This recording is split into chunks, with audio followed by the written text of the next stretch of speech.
నా పేరు ఊర్మిళ. నాకు నెక్ పెయిన్, బ్యాక్ పెయిన్ చాలా సివియర్‌గా ఉంది. ఒక 10 ఇయర్స్ నుండి మెడిసిన్ అయితే వాడుతున్నా నేను.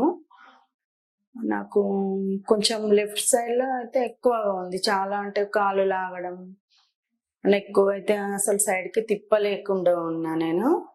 మెడిసిన్ వాడినప్పుడు తగ్గేది. మెడిసిను మానేయగానే మళ్ళీ ఎక్కువయ్యేది. ప్రాబ్లమ్ ఇట్లా అయితుంది అనంటే ఒక ఫ్రెండ్ ద్వారా నేను చక్రసిద్ధ గురించి తెలుసుకున్నాను.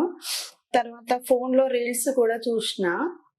అట్లా రావాలి అని అనిపిచ్చింది. ఒకసారి వచ్చిన మా ఫ్రెండ్‌ని తీసుకొని. వచ్చి తెలుసుకొని పోయినాము. అప్పుడు నాన్ వెజ్ బంద్ చెయ్యి అని చెప్పిండ్రు. అప్పటి నుండి మానేసిన.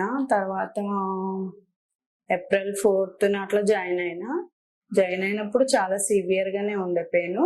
ఒక 5 డేస్ అయితే కంప్లీట్‌గా తగ్గిపోయింది. 5 డేస్ తర్వాత మళ్ళీ కొంచెం పెయిన్ స్టార్ట్ అయింది. ఎందుకంటే అప్పుడు పనులన్నీ చేయమన్నారు కాబట్టి మెట్లెక్కిన, ఇంటి పని, వంట పని గంటలు గంటలు కూర్చొని చేసిన. దానివల్ల కావచ్చు కొంచెం మళ్ళీ ఎక్కువైంది. ఎక్కువైంది అని చెప్తే మేడం కొంచెం నడవడం, నడక విధానం ఎట్లా అని వీళ్ళు చూయించిండ్రన్నట్టు స్టాఫు.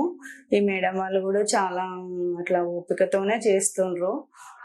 వేళ్ళతోటే గాని మనం తట్టుకునే శక్తి లేక నాకు కొంచెం బాడీ వీక్ అయిపోయింది. ఫుడ్డు అవన్నీ కేర్ అయితే తీసుకుంటున్నా ఇప్పుడు.